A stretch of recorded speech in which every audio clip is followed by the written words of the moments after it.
The wedding dress hung loose on Tasha Bennett's shoulders, clearly made for someone smaller. Someone who should have been standing here instead of her. Her hands trembled as she clutched the bouquet of white roses, their thorns digging into her palm through the thin silk of her borrowed gloves. The church stretched before her like a tunnel with no end, filled with strangers who whispered behind their programs.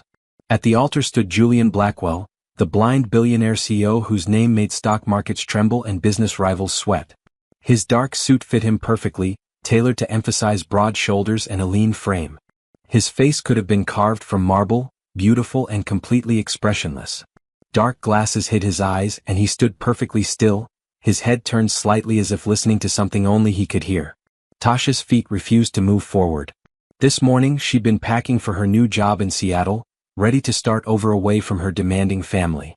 Then her mother had burst through the door, mascara running, voice shrill with panic. Tasha's younger sister Brittany had run away.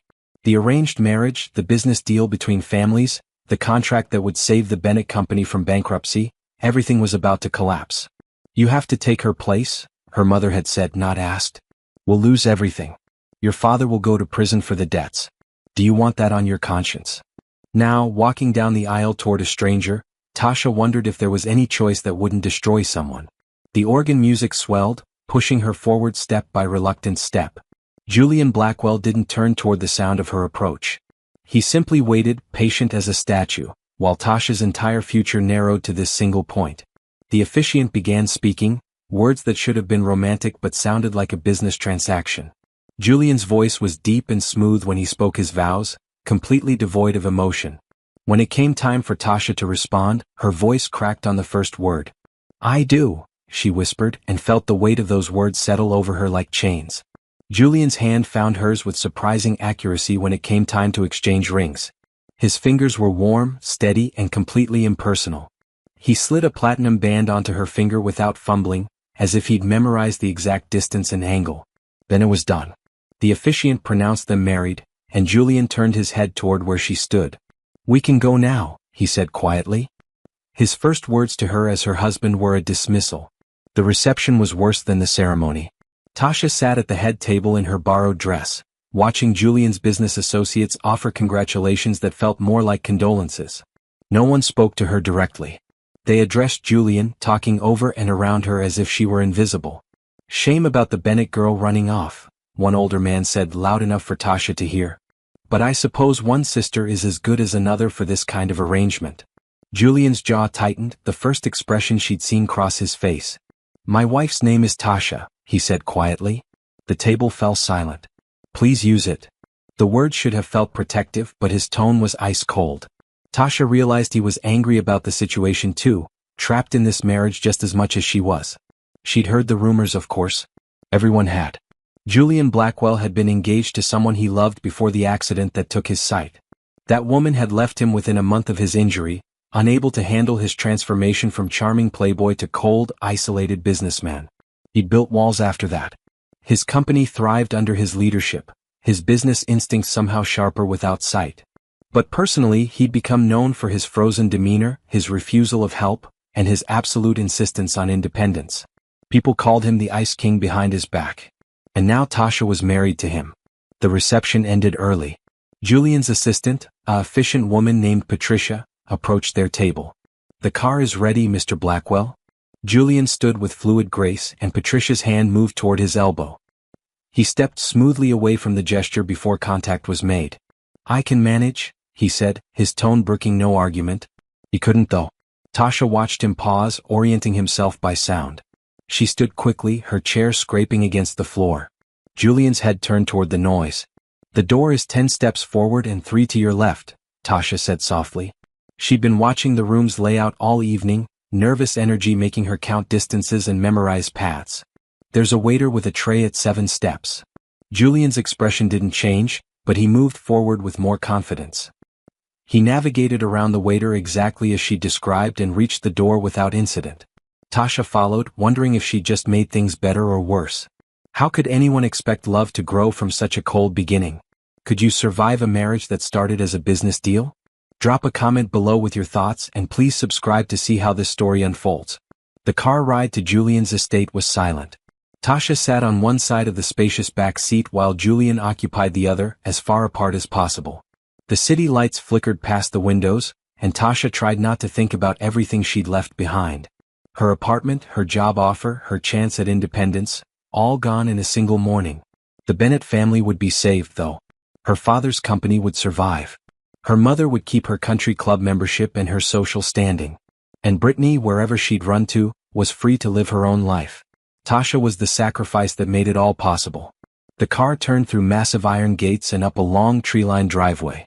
Julian's mansion rose before them, all glass and stone and modern angles. Lights blazed from every window, making the place look more like a museum than a home. "Welcome to your new residence, Mrs. Blackwell," the driver said as he opened her door. Mrs. Blackwell. The name felt foreign, like clothes that belonged to someone else. Tasha stepped out and looked up at the enormous house, wondering which room would be her prison. Julian exited the car on his own, refusing the driver's offered assistance. He stood for a moment, his face turned toward the mansion. Tasha wondered what he was sensing. The cooling evening air? The sound of the fountain in the circular driveway? The presence of the home he could no longer see? "Patricia will show you to your room," Julian said without preamble. "We'll discuss the arrangements tomorrow." He walked toward the front door, moving carefully but with determination.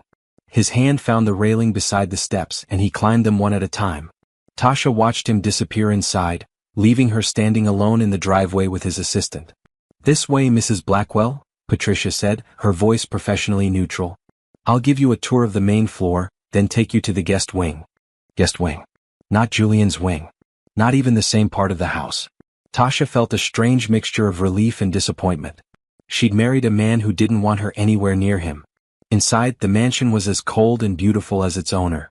Everything was modern, expensive, and absolutely spotless. Patricia walked through rooms with practiced efficiency, pointing out the kitchen, the dining room, the library, Julian's office.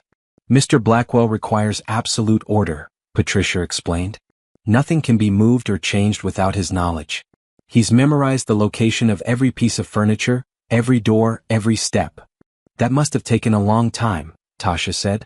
2 years, Patricia replied. "Since the accident. He refuses to use a cane or accept guidance.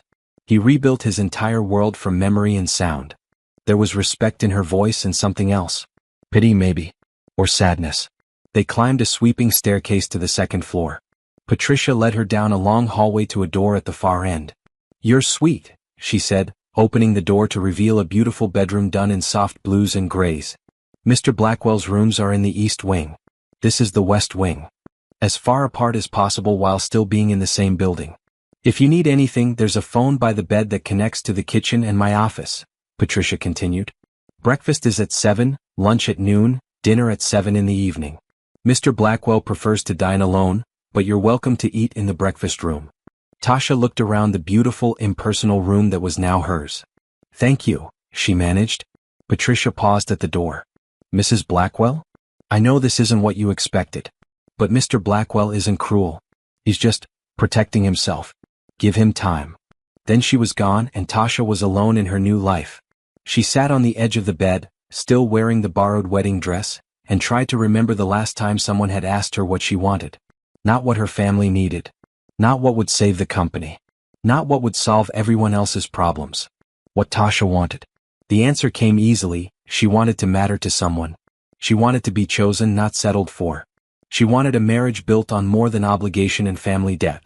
She wanted what she'd just vowed to honor, this marriage to Julian Blackwell, to somehow become real. Looking around the cold, perfect room, Tasha made a decision. She couldn't change how this marriage started. She couldn't undo her sister's abandonment or her family's manipulation or Julian's obvious resentment. But she could choose how she moved forward. Tomorrow she would start trying to build something from these frozen foundations. Not by forcing her presence on Julian, but by showing him the same thing she wished someone would show her: basic human kindness. It wasn't much of a plan, but it was all she had. Tasha finally stood and found the closet. Someone had already moved in clothes from her apartment, her modest wardrobe looking lost in the huge space. She changed into her own pajamas, grateful to be out of the borrowed dress. Then she climbed into the enormous bed and stared at the ceiling, listening to the silence of her new home. Somewhere in the East Wing, Julian Blackwell was probably doing the same thing. Two strangers, married and miserable, lying awake in separate rooms of the same house. It was, Tasha thought as exhaustion finally pulled her towards sleep, the loneliest feeling in the world. Morning came too early, announced by weak sunlight filtering through curtains Tasha didn't remember closing. For a confused moment she didn't know where she was. Then memory crashed back. The wedding, Julian's cold voice, this beautiful prison of a room. Tasha's phone showed dozens of missed calls from her mother. She silenced it without listening to the voicemails. Whatever her mother wanted could wait. Probably wanted to know if Julian had discovered the substitution, if he was angry, if their deal was in danger. Her family's concern began and ended with their own security. She showered and dressed in jeans and a simple green sweater, then stood at her door for a full minute before opening it. The hallway stretched empty in both directions. Somewhere in this massive house, her husband was starting his day. The thought made her stomach flutter nervously. The kitchen was easy to find by following the smell of coffee. An older woman in a blue uniform looked up from the stove with a warm smile. "You must be Mrs. Blackwell. I'm Helen, the cook. What can I get you for breakfast?" "Just coffee, please. And you can call me Tasha." Helen's smile widened. "Coffee and toast coming up, Tasha. Mr. Blackwell already ate at 6 and went to his office. He keeps early hours." Tasha accepted the coffee gratefully. "Does he eat in the office?" "Every morning. Has his breakfast on a tray, reads his emails, starts working before the rest of the world wakes up." Helen paused, measuring her words carefully. "He works very hard. Sometimes I think too hard." "Reading emails?" Tasha asked. "But I thought." "Computer reads them aloud," Helen explained. "Same with documents. He's got all kinds of technology to help, though he won't admit he needs help with anything else." She shook her head fondly. "Stubborn man." After breakfast, Tasha wandered the first floor, trying to memorize the layout. Everything was precisely arranged. No clutter, no personal touches, nothing out of place. She understood why now. Julian had memorized this space, built a mental map he could navigate in darkness. Moving anything would disorient him. She found him in his office, door slightly ajar. Tasha paused outside listening. A computer voice read aloud from what sounded like a contract, the cadence fast and mechanical. Then Julian's voice, speaking clearly, "Send response to Chen. Terms acceptable with the modification to Clause 7 as discussed." Message sent, a different computer voice confirmed. Tasha knocked softly on the doorframe. The reading stopped immediately. "Come in." Julian's voice was neutral, giving nothing away. She entered slowly, describing her movements out of instinct. "It's Tasha. I'm coming through the door, heading toward the chairs in front of your desk." "I know it's you." Was that amusement in his tone? "Your footsteps are lighter than Patricia's, and you wear a different perfume than Helen." Tasha sat in one of the leather chairs, hyper-aware of every sound she made.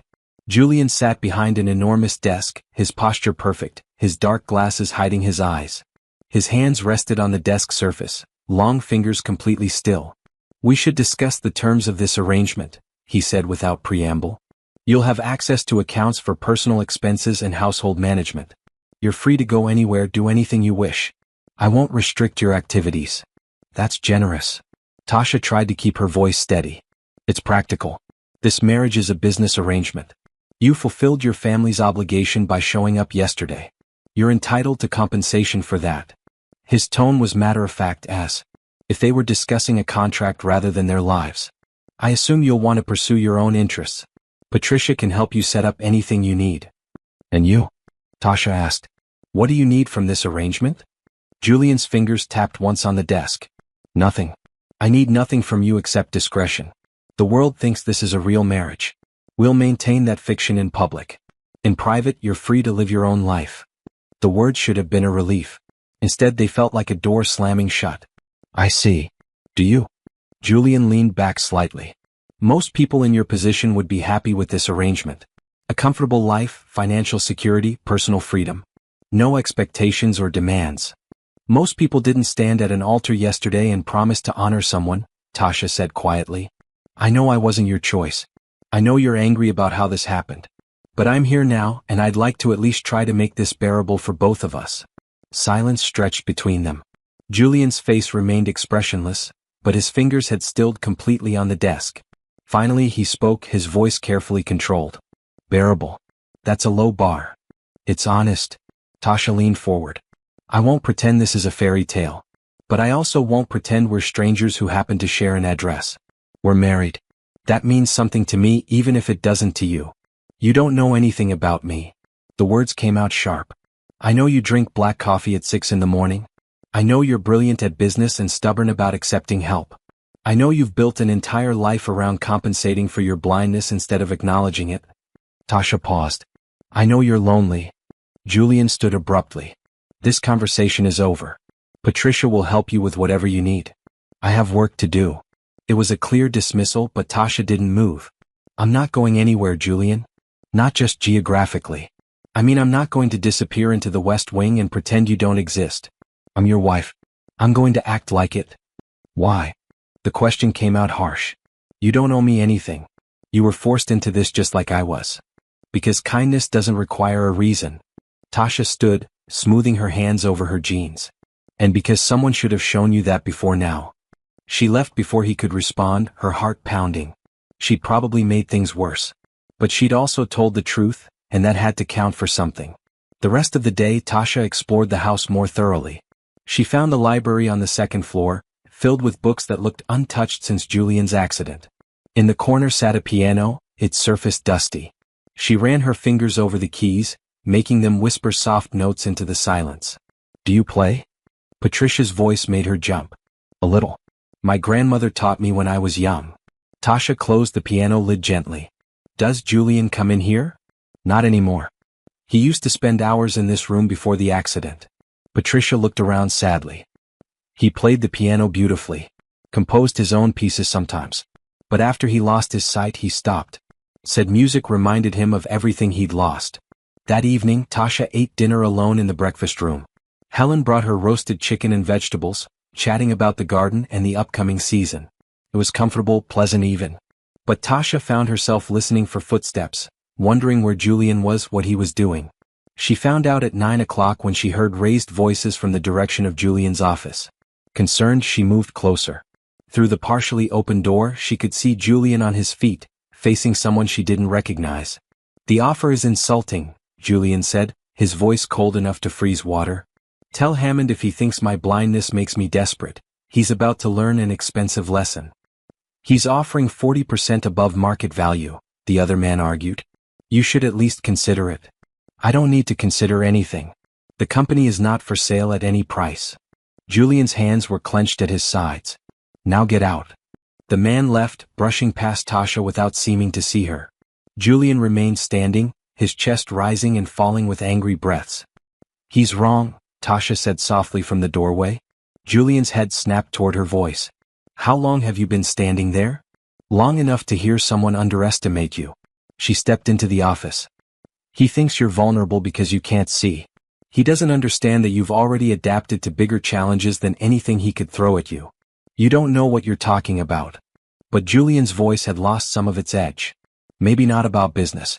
But I know about being underestimated. Tasha moved closer, careful to announce her movement. My whole life, people assumed I was less than my sister. Less pretty, less charming, less worthy of attention. They were wrong about me. And that man is wrong about you. Julian was quiet for a long moment. Then, surprising her completely, he asked, What are you doing right now? Standing about 6 feet from your desk, wondering if you're going to throw me out too. A ghost of a smile touched his lips, there and gone so quickly she almost missed it. I'm going to review some contracts. The computer will read them aloud. You're welcome to stay if you want. Or not. It's boring work. It was the closest thing to an invitation she'd received. Tasha sat down in the same chair from that morning. I like boring. For the next 2 hours, she sat silently while Julian worked. The computer voice read contracts, Julian dictated responses, and the artificial voice confirmed his commands. Tasha watched him, seeing past the cold exterior to the focused intelligence beneath. He was meticulous, catching details others would miss, thinking 3 steps ahead of every negotiation. You're staring, Julian said without warning. I can hear the difference in your breathing when you're looking at me versus looking away. Tasha felt her cheeks heat. Sorry? I was just thinking you're very good at this. At what? Running your company. Making decisions. All of it. That man was wrong. You're not vulnerable. You're probably sharper now than you were before. Julian's hands stilled on the keyboard. Why would you say that? Because you have to work harder to process information. You can't skim a document or glance at a face to read intentions. You have to really listen, really think. That's made you better, not worse. Tasha stood, suddenly embarrassed by her honesty. Good night, Julian. Tasha. His voice stopped her at the door. Thank you. For staying. It wasn't much. But it was something. And Tasha fell asleep that night in the West Wing feeling, for the first time since the wedding, like maybe this marriage wouldn't always feel like a prison sentence. Maybe it could become something else. Something neither of them expected. Over the next week, Tasha settled into a rhythm. She woke early, had coffee with Helen in the kitchen, then spent her mornings quietly observing the house and its routines. Julian kept to his schedule with military precision. Office at 6, lunch in his study at noon, business calls in the afternoon, dinner alone at 7. But small things began to change. On the third day, Tasha noticed Julian pause at the top of the stairs, his hand hovering over the railing. She'd been reading in the upstairs sitting room and watched him count steps under his breath before descending. He made it down safely, but she saw the tension in his shoulders, the careful placement of each foot. The next morning she went to his office before he arrived. I'm going to describe something to you, she said when he entered. The main staircase has 15 steps. The railing is on the right side going down. But there's a seam in the carpet on step 7 that's starting to lift. Caught my shoe yesterday. I told Patricia to have it fixed, but I thought you should know. Julian stood in the doorway, his face unreadable. You're checking my house for hazards? I'm noticing things that could be problems. There's a difference. Is there? But he didn't sound angry. More curious. Yes. One treats you like you're helpless. The other treats you like you're a person who might appreciate relevant information. Tasha gathered her book from his desk. The carpet will be fixed this afternoon. She left before he could respond. But that evening as she passed his office, Julian called out, "Thank you." For the stairs. Small victories. By the end of the week, Tasha had fallen into a habit of visiting Julian's office in the evenings. She'd bring a book and read silently while he worked. He never asked her to leave. Sometimes he'd finish early and they'd talk, brief conversations about neutral topics. The weather. Something Helen had cooked. A news story the computer had read to him. Nothing personal. Nothing deep. But it was communication and Tasha treasured every word. On Friday evening, Patricia burst into the office looking frazzled. Mr. Blackwell, I'm so sorry. My daughter just called. Her baby is sick and I need to take her to the hospital. I know you have the Richardson presentation tomorrow morning, and I haven't finished formatting the slides. Go. Julian's voice was firm. Family comes first. We'll manage the presentation. But the slides need charts and the data has to be formatted specifically for the screen reader, and... Patricia wrung her hands. I'll do it, Tasha said. Everyone turned toward her. Tell me what needs to be done. I have a background in data analysis. I can format spreadsheets and create charts. Patricia looked at Julian, who had gone very still. Sir? A long pause. Tasha held her breath, waiting for him to refuse. To insist he didn't need help, that he could manage alone, that she should mind her own business. Instead, Julian said quietly, Tasha, do you actually know how to create accessible presentations? I can learn. Show me what you need and I'll figure it out. Another pause. Then, Patricia, send Tasha the files and the formatting guide. Go take care of your daughter. After Patricia left, Julian sat back in his chair. You didn't have to do that. I wanted to. Tasha pulled the chair closer to his desk. Send me the files. I'll work on them here so you can check them. They worked until midnight. Julian explained what he needed, specific color contrast for the screen reader to process, alt text for every image, data formatted in particular ways. Tasha absorbed the information quickly, asking questions when she wasn't sure. Slowly the presentation took shape. Read the chart data back to me, Julian requested. Tasha did and he caught 2 errors immediately. The third quarter numbers are reversed. She fixed them, amazed at his memory. How do you keep all this in your head? Practice. When you can't glance at a screen to check something, you learn to be certain before you commit. He rolled his shoulders, easing tension. What time is it? 1:15 midnight. We should stop. You must be exhausted. Tasha saved the file. I'm fine. Are you hungry? I could ask Helen to leave something for us. She already did. There's always food in the kitchen refrigerator, labeled with instructions. Julian stood, stretching. Come on. I'll show you. She followed him down to the kitchen, fascinated by the way he moved through the dark house. He counted steps under his breath, trailed his fingers along walls to orient himself, and navigated with quiet confidence. In the kitchen he went directly to the refrigerator and pulled out 2 covered plates. "Bottom shelf left side," he said. "Helen always puts dinner extras there. Microwave is 3 steps to the right of the sink." Tasha heated the food while Julian got glasses from a cabinet. They ate standing at the kitchen island, the house silent around them. "This presentation matters," Julian said suddenly. "Richardson is deciding between 3 companies for a major contract. If we land it, we'll expand into new markets. Open offices in 6 new cities. Create hundreds of jobs. And if that man's hostile takeover had succeeded?" Tasha asked. Julian's jaw tightened. "He would have gutted the company. Sold off the profitable divisions, closed the rest. Thousands would have lost their jobs. You carry a lot of weight on your shoulders." "It's my responsibility." He set down his fork. "My father built this company from nothing. When he died, I was 25 and completely unprepared. I spent 10 years learning from every mistake, building it into something even bigger than his vision. Then the accident happened and everyone assumed I was finished. But you weren't." "No. I was angry, bitter, lost." Julian's voice went quiet. "I pushed away everyone who tried to help. My fiancée left. My friends stopped calling. I told myself I didn't need anyone, that needing people made me weak." Tasha wanted to reach out to touch his hand, but she held back. "And now I don't know what I think." He turned his face toward her, even though he couldn't see her. "You confuse me, Tasha. You don't act like someone who was forced into this marriage. You act like you actually want to be here." "I do want to be here." "Why?" The question came out raw. "Why would you want this? Want me?" The vulnerability in his voice made her chest ache. "Because you're not what people think you are. You're not cold or cruel. You're protecting yourself, which is different. And because kindness should be repaid with kindness. You gave me a home, security, respect. I'm just trying to give you the same." Julian was silent for so long that Tasha thought she'd said too much. Then he spoke, his voice barely above a whisper. "No one has been kind to me in a very long time." "Then I guess we're both learning something new." Tasha collected their plates and carried them to the sink. "You're learning to accept help. I'm learning to offer it without being asked." She washed the dishes while Julian stood nearby, listening to the sound of running water. When she finished, he said, "Tomorrow's presentation starts at 9. We should both get some sleep."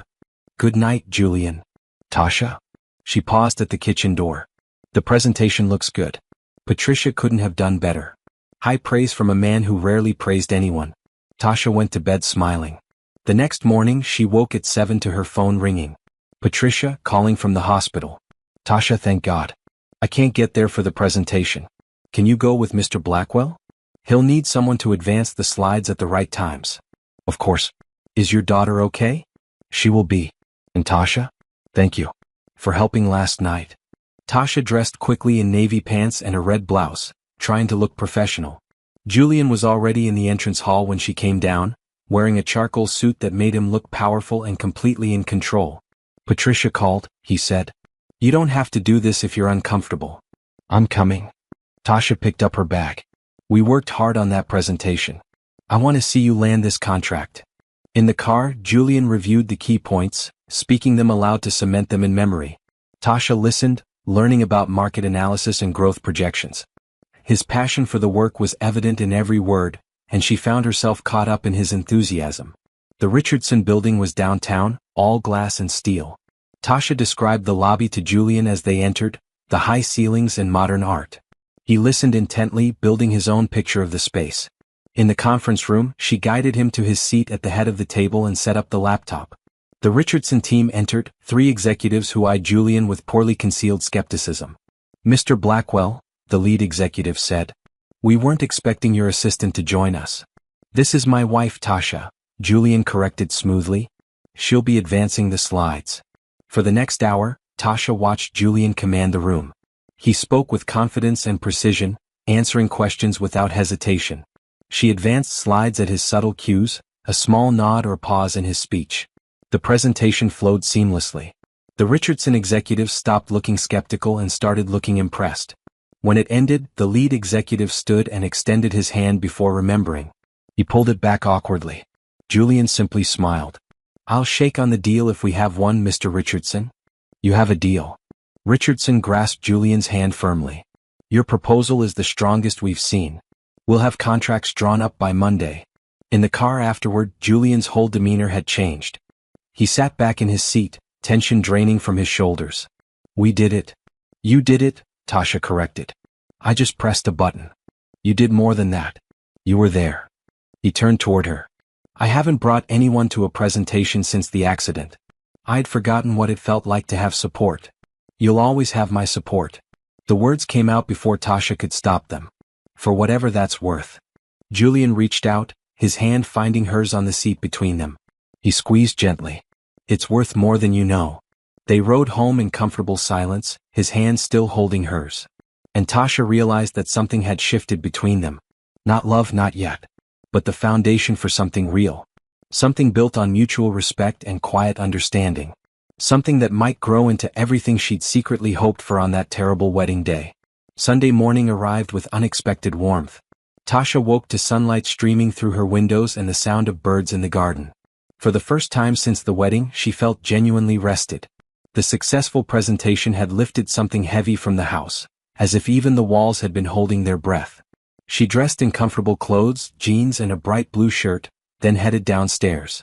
Helen was already in the kitchen, humming as she prepared breakfast. Mr. Blackwell is in the garden, Helen said with a knowing smile. Had his coffee outside this morning. First time in months he's done that. Tasha found him on the terrace, sitting at an iron table with his face turned toward the sun. He'd removed his dark glasses and she caught a glimpse of his eyes for the first time. Pale blue, unfocused, staring at nothing. She understood why he usually kept them hidden. They revealed his vulnerability in a way the glasses concealed. Good morning, she said softly, announcing her presence. Julian's head turned toward her voice. Morning.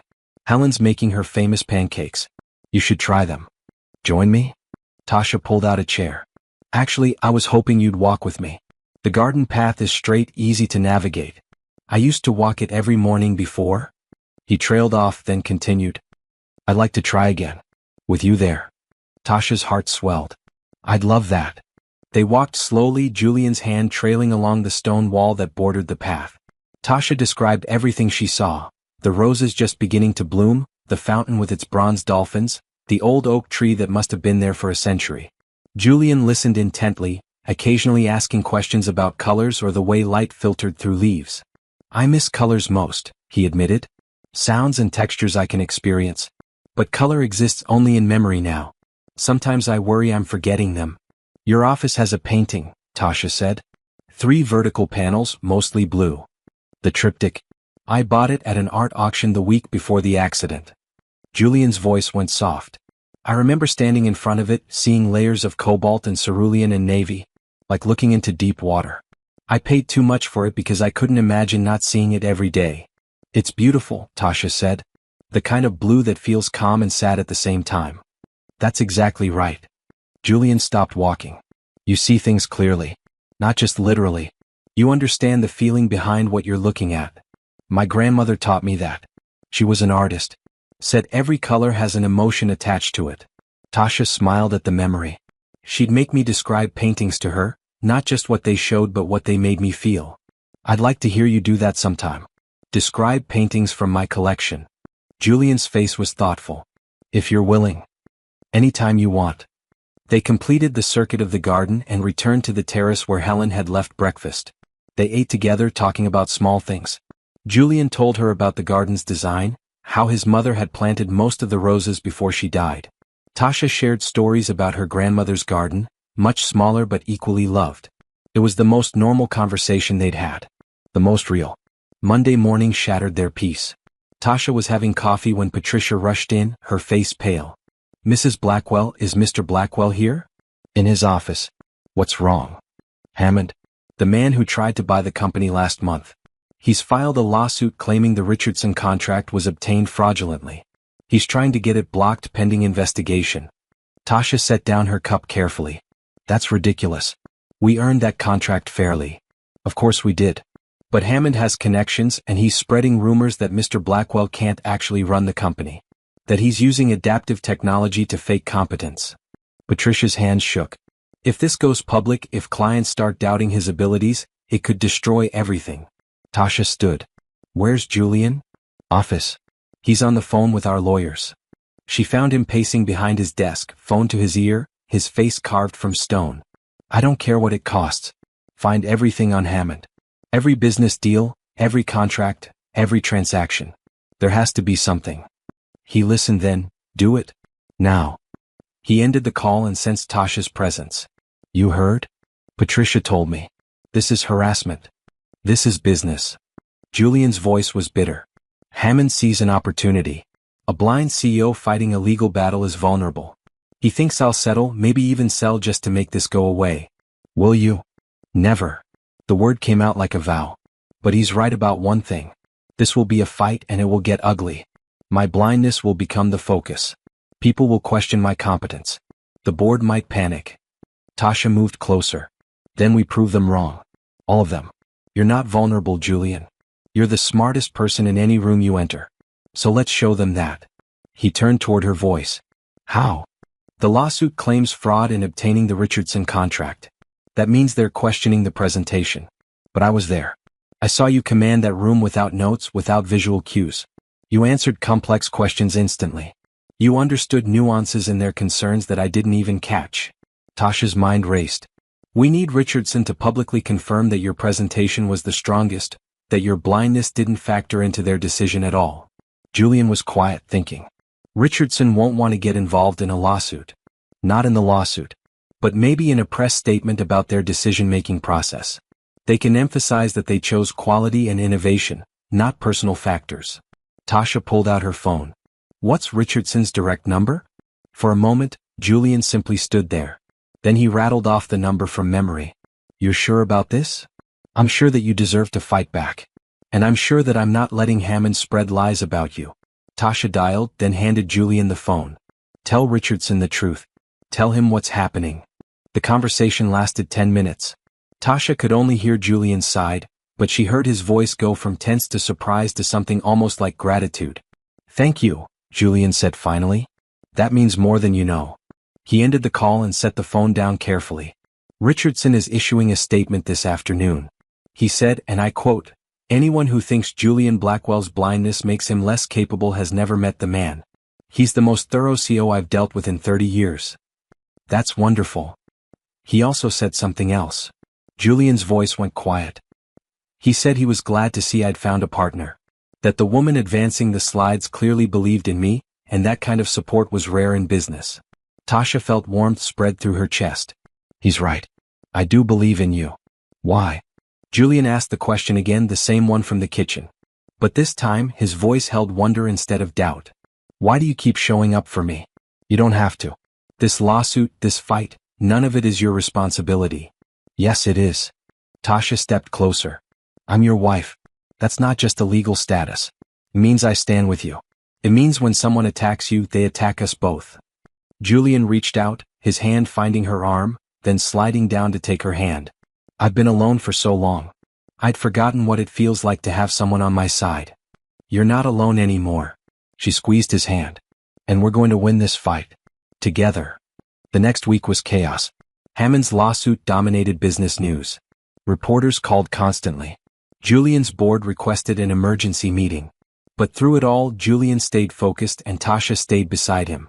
She fielded phone calls, screened messages, and kept detailed notes Julian could review. She attended board meetings, describing the expressions and body language he couldn't see. She worked late into the night helping him prepare responses and strategies. And slowly, methodically, Julian's legal team built their case. They found irregularities in Hammond's business practices. Nothing criminal, but enough to make his own ethics questionable. Richardson's public statement generated positive press. Other business leaders came forward supporting Julian, sharing their own experiences working with him. The narrative shifted. Instead of a story about a disabled CEO struggling to lead, it became a story about a successful businessman fighting baseless attacks. 2 weeks after Hammond filed his lawsuit, Julian's lawyers called. We have everything we need. Hammond's backing down. He's withdrawing the suit and issuing an apology. That evening, Julian opened a bottle of wine from his private collection. He and Tasha sat in his office, glasses raised. To winning, Julian said. To proving them all wrong, Tasha added. They drank and Julian set down his glass. I couldn't have done this without you. The phone calls, the meetings, the late nights. You never complained. Never suggested I should just settle and make it easy. Because easy isn't always right. Tasha studied his face in the lamplight. You deserve to fight. You deserve to win. Julian was quiet for a long moment. Then he said, so softly she almost missed it, I'm glad it was you. That day at the altar.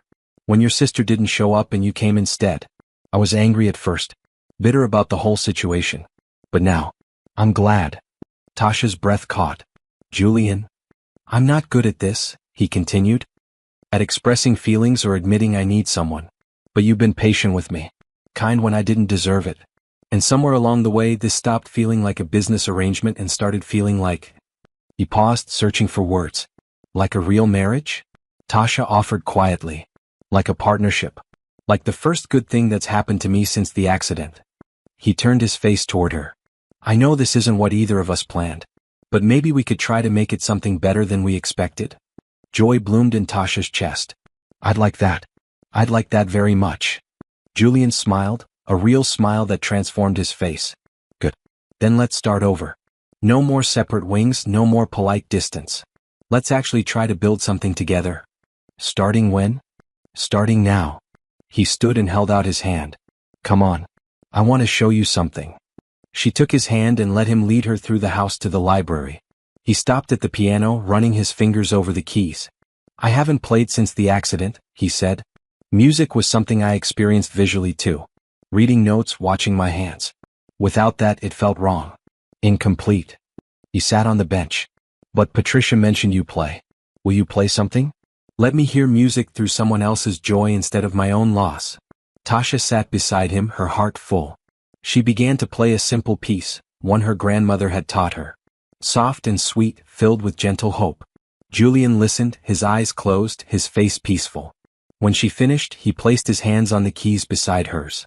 Together, they played a simple melody, his muscle memory and her guidance blending into something beautiful. Outside, night settled over the garden. Inside, two people who'd started as strangers were becoming something more. Something real. Something worth fighting for. And Tasha realized, sitting beside her husband in the quiet library, that sometimes the best things in life weren't planned. They were discovered in unexpected moments, built on small gestures of kindness, and strengthened through shared struggles. She'd come to this marriage as a last resort, a sacrifice to save her family. But she was starting to think she might have found something better than rescue. She might have found home. Spring deepened into early summer, and the mansion that once felt like a beautiful prison transformed into something warmer. Julian stopped eating meals in his office and started joining Tasha in the breakfast room. They talked over coffee in the mornings and wine in the evenings. The topics ranged from business to books to memories from their childhoods. Tasha learned that Julian had grown up an only child, lonely in a house much like this one. That he'd studied economics because his father expected it, even though his first love was music. That he'd traveled extensively before the accident, collecting art and memories from dozens of countries. Julian learned that Tasha had always been the responsible one in her family, the daughter who handled problems and smoothed over conflicts. That she'd wanted to be a teacher once, before practical concerns pushed her toward data analysis. That she loved rainy days and old movies and the smell of books. They were learning each other, piece by piece. One evening in late June, Tasha found Julian in the library again, standing before the large painting that dominated the far wall. His fingers traced the frame's ornate edges. This one was my favorite, he said without turning. He'd learned to sense her presence the way he sensed everything now, through sound and air movement and instinct. I bought it in Florence on my 30th birthday. Stood in the gallery for an hour just looking at it. Tasha came to stand beside him. The painting showed a Tuscan landscape, rolling hills in shades of gold and green, cypress trees pointing toward a brilliant blue sky. Tell me about it. The artist used light like a living thing. See how the sun hits the hilltop village? The way shadows pool in the valleys? It's late afternoon in the painting, that golden hour before sunset. Julian's voice went soft with remembrance. I could almost feel the warmth on my face looking at it. Would you like me to describe it to you now? Tasha asked gently. The way we talked about in the garden? Julian nodded and they sat on the leather sofa facing the painting. Tasha took a moment to really look, to find the right words. The hills roll like waves frozen in earth, she began. 3 main slopes, each a different shade. The closest is yellow-green like wheat fields. The middle is deeper green with those dark cypress trees standing guard. The farthest hill is hazy blue, distance turning it into something almost imaginary. Julian listened intently, his face peaceful. The village sits on the middle hill, Tasha continued. Stone buildings with red tile roofs, all clustered together like they're keeping secrets. A church tower rises above the rest, catching the light. Everything is warm. Gold and amber and that particular shade of Italian sky that's more than just blue. It's hopeful somehow. Yes, Julian breathed. That's exactly it. Hopeful. They sat in comfortable silence, then Julian spoke again. Will you describe the others? All the paintings I collected? For the next hour, Tasha walked him through his collection, painting pictures with words. An abstract piece that looked like music frozen in color. A portrait of a woman laughing, joy captured in oil paint. A seascape so realistic she could almost hear waves crashing. With each description, Julian's expression grew lighter. Not happy exactly, but something close. Peaceful. Connected to the beauty he could no longer see but could experience through her words. Thank you, he said when she finished. I'd forgotten how much I loved these. Stopped coming in here because it hurt too much to be surrounded by things I couldn't appreciate anymore. But you can appreciate them, Tasha said. Just differently. Through memory and description and imagination. Maybe that's not less. Maybe it's just another way of seeing. Julian reached for her hand, finding it easily now. He'd memorized where she sat, how she moved. You have a gift for this. For making me see things not with my eyes but with something deeper. My grandmother called it seeing with your heart. Tasha smiled. She said the best art couldn't be understood with vision alone anyway. That real beauty required feeling. Smart woman. Julian turned his face toward her, those pale blue eyes that saw nothing but somehow felt like they saw everything. I want to show you something. Come with me. He led her upstairs to a room she hadn't entered before. When he opened the door, Tasha gasped. An art studio filled the space, north-facing windows flooding it with natural light. Canvases leaned against walls, some blank, others half-finished. Paint tubes and brushes lay scattered on tables. My mother's studio, Julian explained. She was a painter. Not professionally but seriously. She'd spend hours up here creating. When she died, my father left everything exactly as she'd arranged it. After he died, I kept the tradition. His voice grew quiet. I haven't been in this room since the accident either. Tasha walked through the space, studying the paintings. They were beautiful, full of life and color and emotion. She was talented. She was happy when she painted. That's what I remember most. The joy on her face when she'd finish a piece. Julian moved carefully through the room, his fingers finding familiar landmarks. A table. An easel. The windowsill. I thought maybe you'd like to use this space. If you want to paint or draw or just have somewhere quiet that's yours. Emotion welled in Tasha's throat. You're giving me your mother's studio? I'm sharing it with you. There's a difference. Julian found her hand again. You've given me so much. Patience. Support. A different way to experience the art I thought I'd lost. This feels like a small thing in comparison. It's not small. Tasha squeezed his hand. It's perfect. Thank you. They stood together in the sunlit studio, surrounded by one woman's creative legacy, building their own. That night they had dinner on the terrace. Helen had outdone herself, preparing grilled fish with vegetables from the garden. Tasha described the sunset to Julian, the way orange and pink bled across the sky like watercolors running together. What's your favorite color? Julian asked suddenly. Red, Tasha answered without hesitation. Bright red like poppies or fire engines. My grandmother always said red was the color of life. Passionate and bold and unafraid. Mine was blue. Specifically cerulean, that bright sky blue that's almost electric. Julian smiled. I guess we complement each other. Cool and warm. Like the painting in your office. Exactly. He paused, then said carefully, I've been thinking. About this marriage. About us. Tasha's heart beat faster. What about us? I know we agreed to try. To make this real instead of just legal. But I haven't actually asked you what you want. What would make you happy? Julian's fingers drummed once on the table, a rare show of nervousness. So I'm asking now. What do you want, Tasha? The question was so open, so vulnerable, that Tasha took a moment to consider it carefully. I want what we're building. This partnership. The conversations and shared meals and quiet evenings. I want to keep learning who you are beneath the walls you built.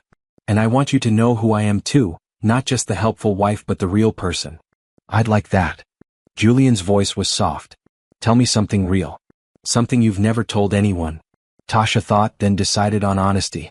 I was relieved when my sister ran away. Julian's eyebrows rose. That's unexpected. I know. I should have been angry or hurt. But mostly I felt free. Like for the first time in my life, I wasn't standing in someone's shadow. I was the one making the choice, even if it was a choice forced on me. She twisted her napkin in her lap. That probably makes me a terrible person. No. It makes you human. Julian leaned forward. I was relieved when my fiancé left after the accident. Now it was Tasha's turn to be surprised. Really? Really? She was beautiful and charming and I thought I loved her. But when I lost my sight, she couldn't handle it. Couldn't look at me without pity. Couldn't touch me without hesitation. It hurt when she left, but it also freed me from pretending we had something real. He smiled slightly. So you see, we're both terrible people.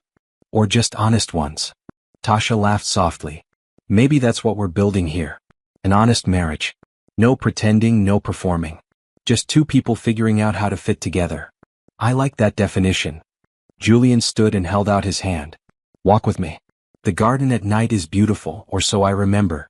They walked through the darkening garden, Tasha describing the way flowers glowed in the fading light, how fireflies were beginning to emerge from the grass.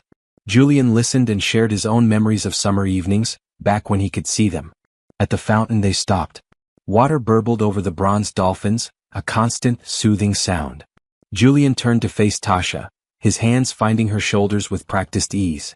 I need to tell you something, he said seriously. I'm not good at this. At relationships or emotions or any of it. I'll probably mess up. Say the wrong thing or retreat when I should stay open. But I want you to know that I'm trying. Really trying. I know. Tasha covered his hands with hers. And I'm trying to be patient and understanding while also being honest about what I need. We're both learning. What do you need? Julian asked. This. Exactly this. Conversations and honesty and you letting me in. She hesitated, then added, and maybe someday for this marriage to be about more than partnership. More how? Tasha felt her cheeks warm, grateful he couldn't see her blush. I care about you, Julian.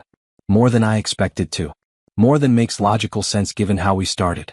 But feelings don't follow logic. Julian was quiet for so long that Tasha began to regret her honesty. Then he spoke, his voice rough with emotion. I care about you too. You've become the best part of my days. The reason I get up in the morning. The person I think about when I should be focusing on work. So what do we do about it? Tasha asked. We keep doing what we're doing. Building this thing between us, one honest conversation at a time. No rushing, no pressure. Just seeing where it goes. Julian smiled. Terrible pun intended. Tasha laughed and the tension broke. They walked back to the house hand in hand, comfortable in the growing darkness. That night, Tasha lay in bed in the West Wing, thinking about Julian in his rooms across the house. They'd come so far from those first cold days. From strangers forced together to something approaching friends. Maybe more than friends. Her phone buzzed with a text. From Julian, thank you for tonight. For every night. Sleep well, Tasha. She typed back, you too. See you in the morning. Then she smiled at her choice of words and added, another terrible pun. His response came immediately, we're perfect for each other. And lying in the dark, Tasha thought maybe they were. Two imperfect people with complicated histories and unexpected feelings, learning to see each other clearly. Not with eyes but with something better. With understanding. With patience. With the beginning of something that felt suspiciously like love. Could a peaceful marriage survive the return of the people who destroyed it in the first place?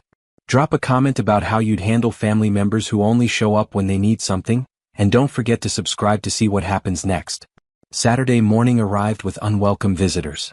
Tasha was in the studio, attempting her first painting in years, when Helen knocked on the door. Mrs. Blackwell? Your mother and sister are here. They're asking to see you. Helen's expression was concerned. Mr. Blackwell is in his office. Should I tell him? Tasha's hands tightened on her brush. Yes, please tell him. And show them to the sitting room. I'll be down in a minute. She cleaned her brushes slowly, gathering her composure. 3 months had passed since the wedding. 3 months without a single word from her family beyond her mother's ignored calls. Now they showed up without warning? Tasha knew exactly why they'd come. They wanted something. In the sitting room, her mother perched on the sofa in a designer dress, Her sister Brittany beside her wearing jeans and an oversized sweater. Brittany looked thinner than Tasha remembered, her eyes shadowed. Tasha. Her mother stood with a bright, false smile. You look wonderful. Marriage clearly agrees with you. Mother. Brittany. Tasha remained standing, keeping distance between them. What do you want? Is that any way to greet your family? Her mother's smile faltered. We've missed you terribly. You've had 3 months to miss me. Why show up now? Brittany spoke for the first time, her voice small. I wanted to see you. To explain. Explain what? How you disappeared hours before your own wedding. How you left me to clean up your mess. Tasha fought to keep her voice level. Or maybe explain where you've been while I've been living the life that was supposed to be yours? I couldn't go through with it, Brittany said, tears welling. I couldn't marry a stranger, a blind man, just to save Dad's company. So I ran. And you didn't think to tell me? To give me a choice. You always handle everything, her mother interjected. You're the strong one, the responsible one. We knew you'd manage. The casualness of the statement, the complete lack of acknowledgement of what they'd asked of her, made Tasha's blood boil. I managed because I had no choice. Because you showed up that morning and told me our father would go to prison if I didn't take Brittany's place. You manipulated me. We saved you, her mother corrected, her voice hardening. Look at this house. This life. You should be thanking us. You're married to a billionaire. You'll never want for anything. Except honesty. Except respect. Except the basic consideration of being asked instead of cornered. Tasha crossed her arms. What do you want? Money? Her mother's expression turned calculating. Your father's company is struggling again. Different issues, bad investments. We need a loan. $500,000 should cover it. A loan? Tasha laughed bitterly. Not a request. A demand. Because you think you're entitled to Julian's money now. It's your money too, Brittany said. You're his wife. I'm his wife because you abandoned your responsibility. I'm his wife because you were too selfish to face an uncomfortable situation.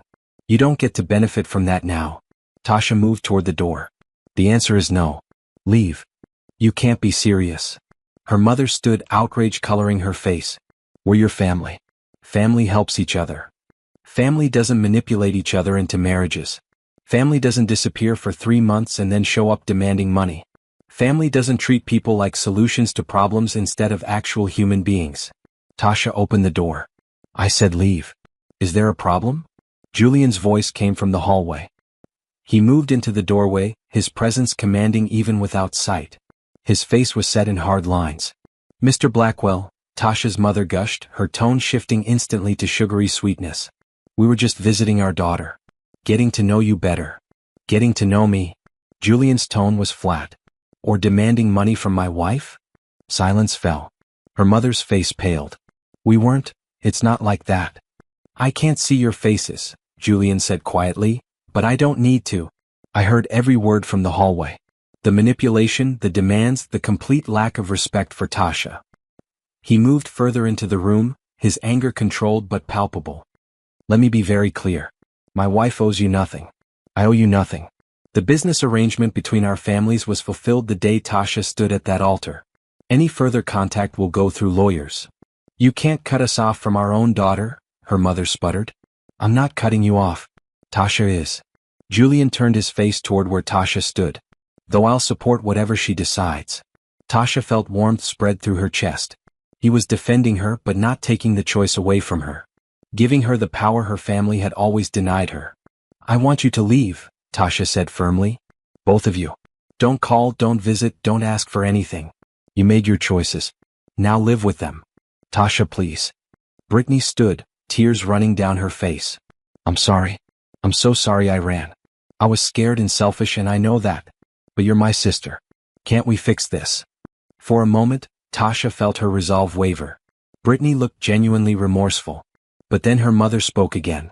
Don't be ridiculous. This little show of independence is nice, but we're still your family. You can't just abandon us because your rich husband says so. The words crystallized Tasha's decision. Her mother didn't see her as a person. Just as a tool, a resource, a means to an end. That would never change. I'm not abandoning you. You abandoned me the day you forced me into this marriage without asking what I wanted. Now please leave before I call security. Tasha moved to stand beside Julian, drawing strength from his solid presence. Her mother gathered her purse with jerky, angry movements. You'll regret this. When you need family, when this marriage falls apart, don't come crawling back to us. This marriage won't fall apart, Julian said calmly. But if it did, you'd still be the last people she'd turn to. Now get out of my house. They left, Brittany looking back once with sad eyes, her mother radiating fury. When the front door closed behind them, Tasha felt her legs go weak. Julian's hand found her elbow, steadying her. Are you okay? He asked softly. I don't know. Tasha moved to the sofa and sat, her hands shaking. That was my family.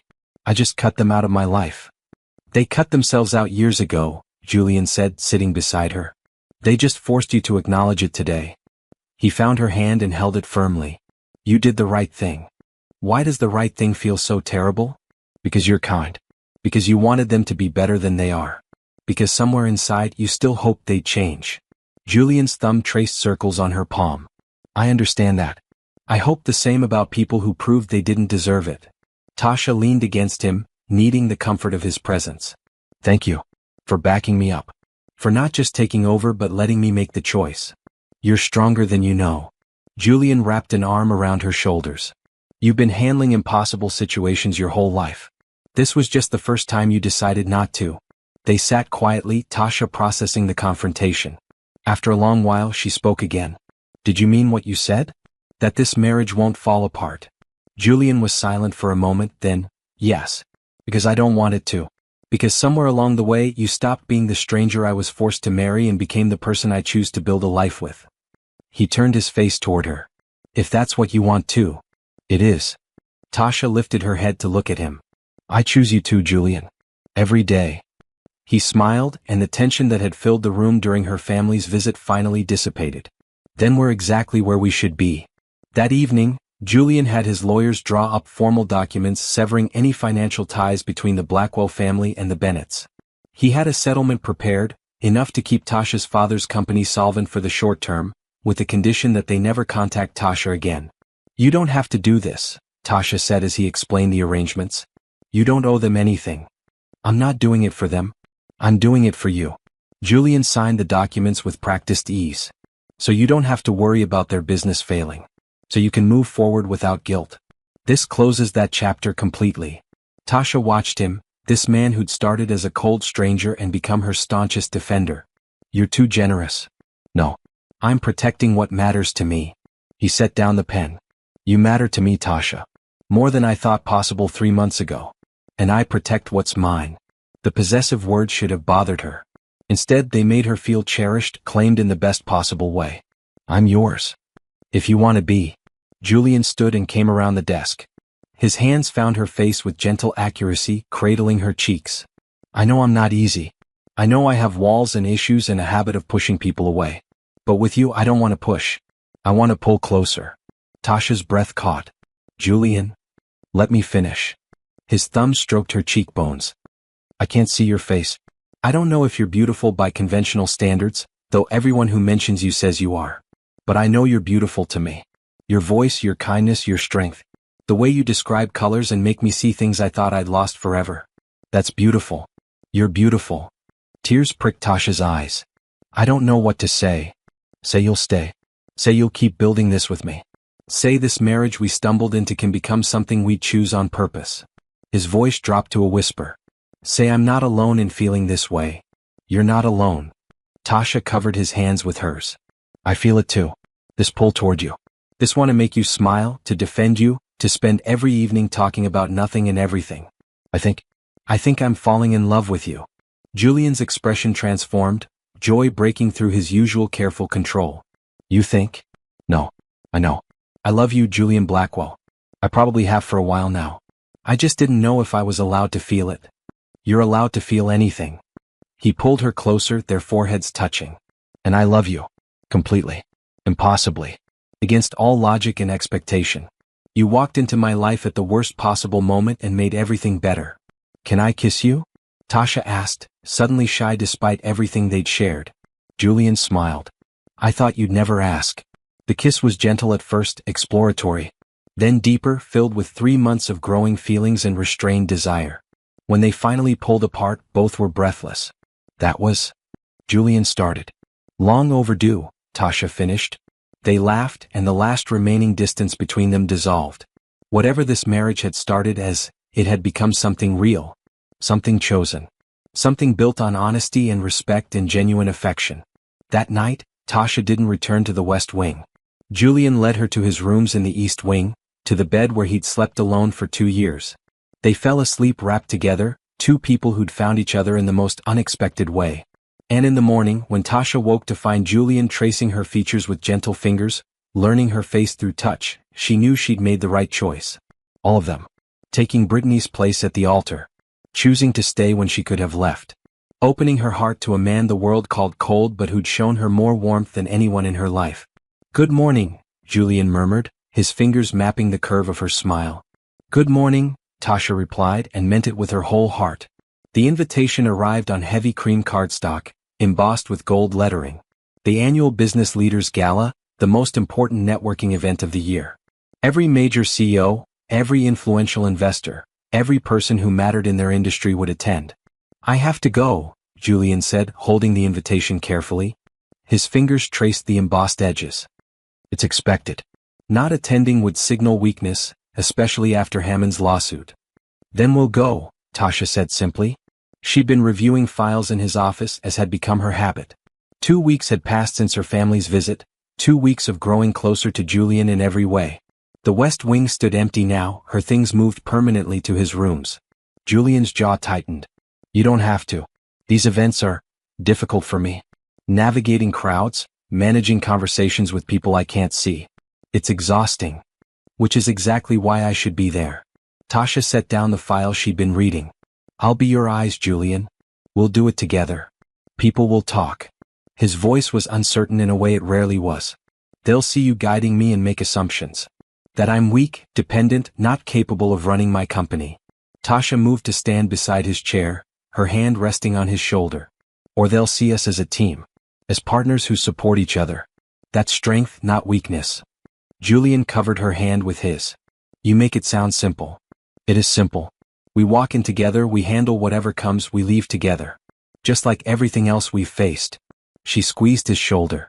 "Besides, I've never been to a fancy gala. I'm curious about the whole experience." That earned her a small smile. "It's mostly boring conversations and overpriced wine." "Sounds perfect." Tasha kissed the top of his head. "Now, what do I wear to one of these things?" The next day, Patricia took Tasha shopping. They visited boutiques Tasha had only seen in magazines, places where a single dress cost more than a month's rent at her old apartment. Patricia was efficient and decisive, steering Tasha toward elegant options. "Mr. Blackwell asked me to spare no expense," Patricia said, holding up a stunning floor-length gown in deep emerald green. "He said you should have whatever you want." Tasha tried on the dress and stared at herself in the mirror. The green silk draped perfectly, making her dark skin glow. The neckline was elegant without being revealing, and the back dipped just low enough to be interesting. She looked sophisticated, confident, beautiful. She looked like she belonged on Julian's arm. "That's the one," Patricia said with satisfaction. "Mr. Blackwell will." She paused, then corrected herself.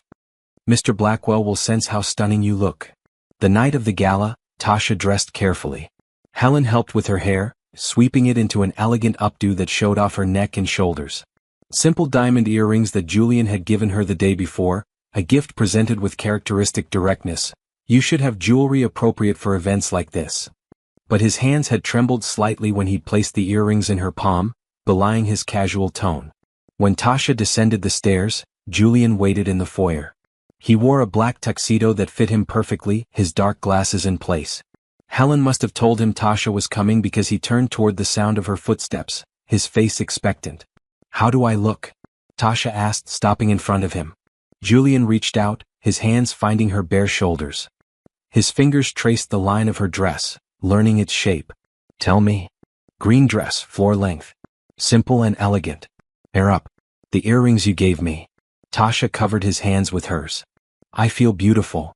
"You are beautiful." Julian's voice was rough. "I wish I could see you. But I can feel how this dress fits you, how your skin is warm under my hands. I can imagine you in this color, this green you described once as hopeful." His hands moved to cup her face. "I may not see you with my eyes, but I see you, Tasha. All of you." She kissed him softly, careful not to smudge her lipstick. Ready to face the crowds? With you? Always.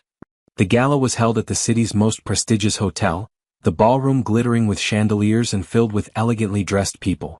As they entered, Tasha felt eyes turned toward them. She kept her head high, her hand resting lightly on Julian's arm. Ballroom in trance, she murmured, just loud enough for him to hear. Chandelier directly ahead about 30 feet. Small tables around the perimeter, bar on the left wall, buffet on the right. Maybe 300 people already here. Julian nodded slightly, acknowledging the information. They moved into the room together, and immediately people began approaching. Business associates offering greetings, rivals assessing Julian with calculating eyes, curious strangers wondering about his beautiful wife. Tasha became Julian's eyes and interpreter. When someone approached, she'd quietly say their name and position, giving Julian the information he needed to respond appropriately. When someone's expression shifted to skepticism or concern, she'd squeeze his arm gently in warning. When rivals circled close, she'd guide Julian into open space where he felt more comfortable. Mr. Blackwell. A heavy-set man approached, his tone condescending. Surprised to see you here. After that unfortunate lawsuit business, I'd have thought you'd keep a lower profile. Tasha felt Julian's arm tense under her hand, but his voice remained calm. The lawsuit was baseless and withdrawn. Ancient history, Patterson. Still, must be difficult managing a company in your condition. Patterson's eyes flickered to Tasha. Lucky you have help now. The implication was clear. Julian needed his wife because he couldn't manage alone. Tasha felt anger flash through her, but before she could respond, Julian spoke with ice in his voice. I've managed quite well for 2 years before Tasha came along. My company's value has doubled in that time while yours has, what was it? Declined 15%. Julian smiled coldly.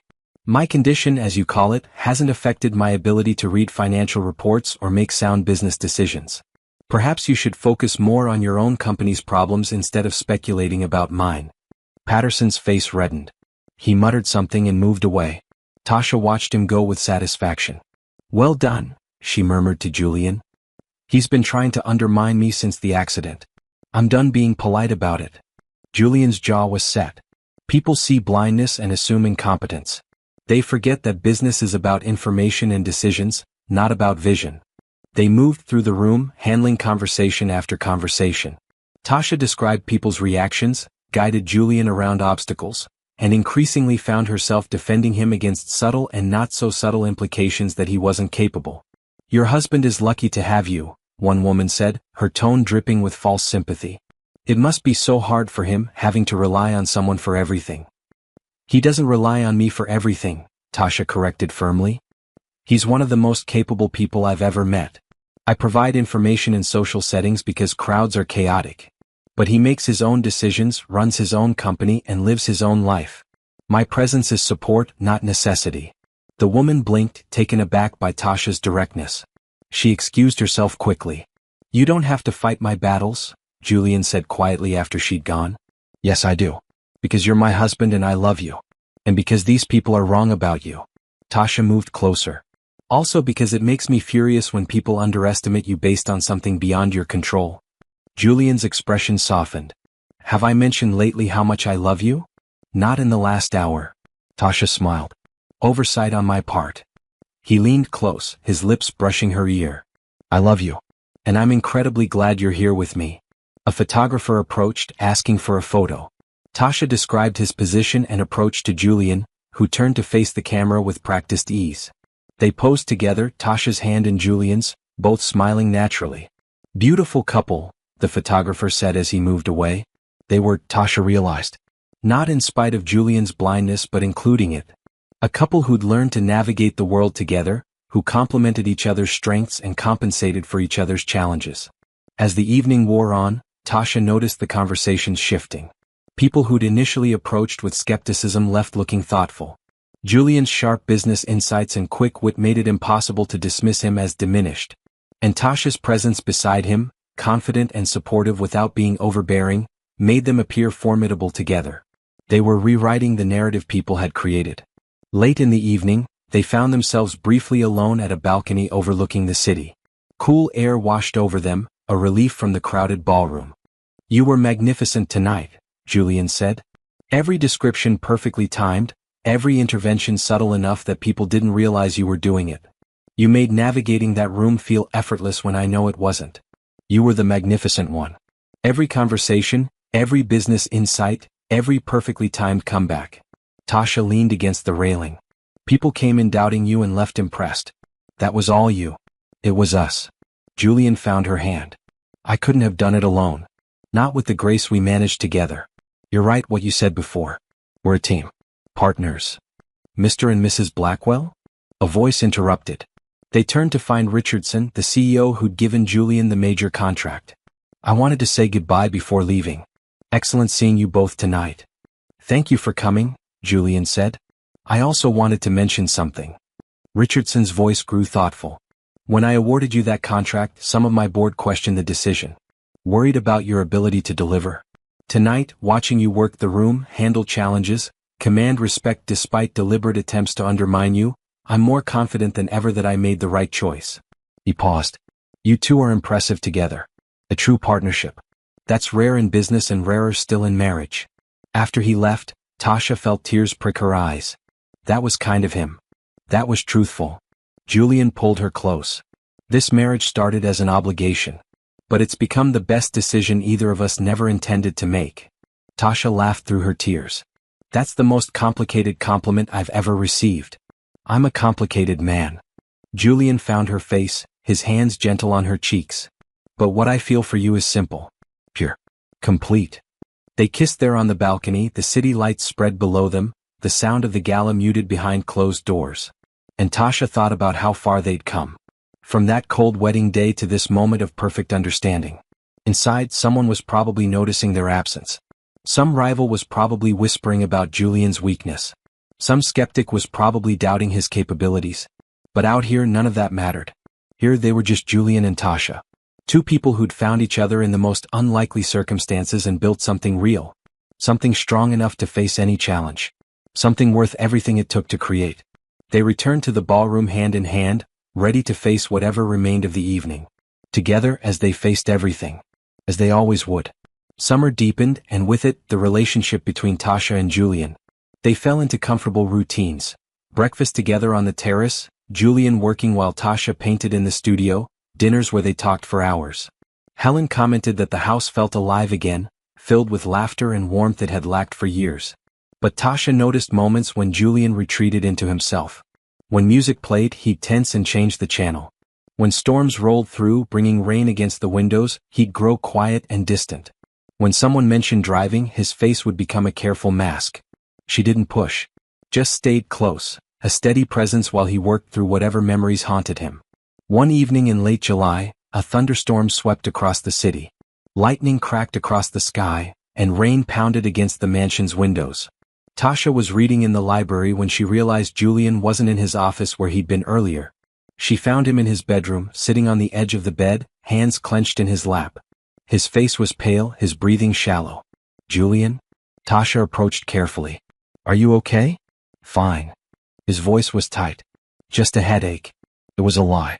Tasha could see the tremor in his hands, the tension in his shoulders. She sat beside him, close but not touching, giving him space while offering presence. It was raining, Julian said suddenly. The night of the accident. Pouring just like this. Thunder and lightning. Roads slick with water. Tasha stayed quiet, letting him speak at his own pace. Kevin was driving. My best friend since college. We'd been at a business dinner, celebrating closing a major deal. We were both happy laughing. He'd just gotten engaged. Was planning a wedding for the spring. Julian's voice cracked.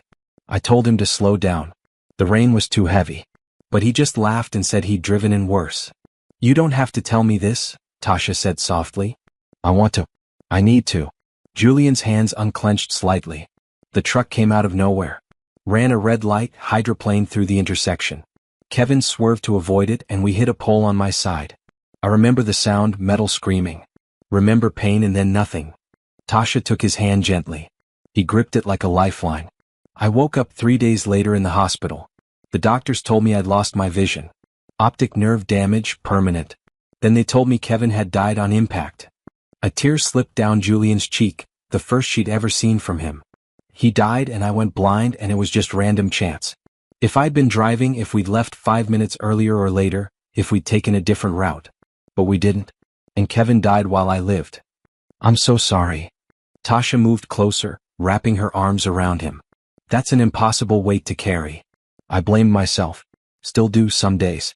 If I'd insisted we wait out the storm. If I'd offered to drive. If I'd been a better friend. Julian's voice broke. The last thing Kevin ever said to me was a joke. Something stupid about the deal we'd closed. He was laughing when we crashed. And then he was gone. They sat in the darkness, thunder rumbling outside while Julian grieved. Tasha held him and let him cry, something he probably hadn't done since the accident. The walls he'd built, the coldness he'd projected, all of it rooted in this unbearable guilt. It wasn't your fault, Tasha said finally. The truck ran a red light. The driver was drunk, wasn't he? She'd researched the accident after Patricia mentioned it months ago, wanting to understand what Julian had survived. Julian nodded against her shoulder. Then it was that driver's fault. Not yours, not Kevin's. Just a terrible, senseless accident. Tasha pulled back enough to see his face. Have you talked to anyone about this? A counselor? Kevin's family? No. I went to the funeral, but Kevin's parents were. Julian wiped his eyes roughly. They were kind. Too kind. Said it wasn't my fault, that they didn't blame me. But I saw their faces. Saw them looking at me, alive and standing there while their son was in a casket. I couldn't face them after that. Maybe you should. Tasha kept her voice gentle. Maybe they need to see you healed. Maybe you need to hear them say again that they don't blame you. Because you're still carrying this guilt like a punishment and it's eating you alive. Julian was quiet for a long time. Then, his mother sent me a card. Last month. I had Patricia read it to me. She said she'd heard I'd gotten married and she hoped I was happy. Said Kevin would want that for me. She's right. Tasha cupped Julian's face in her hands. Your friend loved you. He wouldn't want you living in permanent penance for something that wasn't your fault. He'd want you to heal, to be happy, to live fully. How can I be happy when he's dead? When he never got to marry his fiancée or have the future he planned? Because you're alive. Because wasting your life doesn't honor his memory. Living well does. Tasha's thumb stroked his cheeks. You've been punishing yourself by pushing everyone away, by refusing joy, by treating your blindness as a penance instead of a challenge to overcome. But Julian, you're still here. You survived. And you have every right to build a beautiful life with what you have. More tears fell and Julian pulled her close again. They stayed like that while the storm raged outside, two people wrapped together against old pain and new understanding. I'm afraid, Julian whispered. Afraid that if I stop feeling guilty I'll forget him. Forget what happened. You'll never forget. But you can remember with love instead of pain. Remember the friendship and the laughter instead of just the ending. Tasha kissed his temple. And maybe you should visit his grave. Talk to him. Tell him you're sorry and that you miss him and that you're trying to move forward. Get permission from your friend to live. Julian nodded slowly. Will you come with me? Of course. Whenever you're ready. The storm passed, leaving the air clean and cool. Julian and Tasha lay together on his bed, talking in the darkness. He shared stories about Kevin, their college adventures, the business they dreamed of building together, the stupid jokes and serious moments that defined a deep friendship. Tasha listened, grateful that he trusted her with these precious memories. Grateful that he was finally letting himself grieve properly instead of carrying the weight alone. Thank you, Julian said as exhaustion finally pulled them towards sleep. For listening. For not judging me. For helping me see that I don't have to live in that moment forever. That's what partners do. Tasha kissed him softly. We carry each other's burdens and help each other heal. The next day, Julian asked Patricia to contact Kevin's parents. Within hours they'd responded. They'd love to see him, to meet his wife, to reconnect. They set a date for the following Saturday. The week passed in a blur of nervous preparation. Julian was quieter than usual, processing emotions he'd kept locked away for 2 years. Tasha stayed close, offering support without smothering him. Saturday arrived sunny and clear.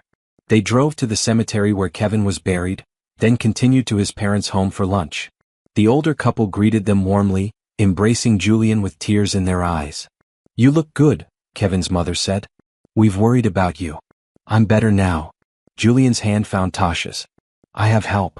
They spent the afternoon sharing memories of Kevin. His parents showed photos, told stories, laughed and cried in equal measure. And slowly, Tasha watched Julian's guilt begin to ease. Not disappear, maybe it never would completely, but soften into something manageable. Kevin talked about you constantly, his father said. You were like a brother to him. He was so proud of your business, so excited about the future you were building together. He paused. I know what happened wasn't your fault. I know you probably don't believe that, but it's true. The drunk driver who ran that light took my son from us. Not you. Never you. Julian's eyes filled again. I miss him every day. So do we. But seeing you here, alive and happy, with this lovely woman who clearly adores you, that helps. Because Kevin loved you and he'd want you to have this. To have everything. Kevin's mother took Julian's hand. Please don't waste your life on guilt. Honor Kevin's memory by living well. That's all we've ever wanted for you. After they left, Julian asked Tasha to drive to Kevin's grave. She guided him through the cemetery to the simple headstone. Julian knelt, his hands finding the carved letters of his friend's name. I'm sorry, he said softly. For not protecting you. For surviving when you didn't. For taking 2 years to visit because I couldn't face you. He paused, gathering strength. But I'm going to try now. Try to live the way you would have wanted. Build a good life with Tasha. Be happy. That's the best way I know to honor you. Tasha stood back, giving him privacy for this moment. When Julian stood, his face was peaceful in a way she'd never seen. Not happy exactly, but lighter. Unburdened. Ready? She asked. Yes. He took her hand. Let's go home. That night, for the first time since the accident, Julian sat at the piano in the library. His fingers found the keys tentatively, playing slow, simple notes. Tasha sat nearby, listening as he relearned something he'd loved and abandoned. The music was halting at first, rusty from disuse. But gradually, it smoothed into a melody. Something beautiful and sad and hopeful all at once. When he finished, Julian's hands rested on the keys. That was Kevin's favorite piece, he said. I played it at his funeral, but I couldn't remember it without breaking down. Tonight I could. It was beautiful. Tasha moved to sit beside him on the bench. Play it again? He did, and this time she sang along softly, her voice untrained but sweet. They made music together in the quiet library, healing old wounds with new understanding. Later, as they prepared for bed, Julian pulled Tasha close. I've been carrying so much for so long. Guilt, grief, fear. I used it all as armor, keeping people out so no one could hurt me again. But you got through anyway. Somehow, you made me feel safe enough to put down the weight. You did that yourself. I just stood beside you while you figured it out. Tasha kissed him. And I'll keep standing here for as long as you need me. Forever, then. Julian's voice was certain. I'll need you forever. Good thing I'm not going anywhere. Tasha smiled against his lips. We're in this together. All the joy and all the pain. Partners, remember? Partners, Julian agreed. In everything. They fell asleep wrapped together, two people who'd healed each other's deepest wounds simply by showing up with love and patience and unwavering support. The walls Julian had built were finally coming down. Not all at once, but piece by piece, day by day. And in their place grew something stronger. Trust, love, and the absolute certainty that neither of them would face the future alone. August brought unexpected news. Julian received a call from Dr. Rebecca Foster, one of the country's leading ophthalmologists. Patricia transferred the call to his office where Tasha was reading while he worked. Mr. Blackwell, I've been following your case for some time, Dr. Foster said, her voice professional but warm. I'm reaching out because there's been a breakthrough in optic nerve regeneration. An experimental procedure that's shown promising results in patients with injuries similar to yours. Julian's hand tightened on the phone. What kind of results? Partial to full vision restoration in about 60% of cases.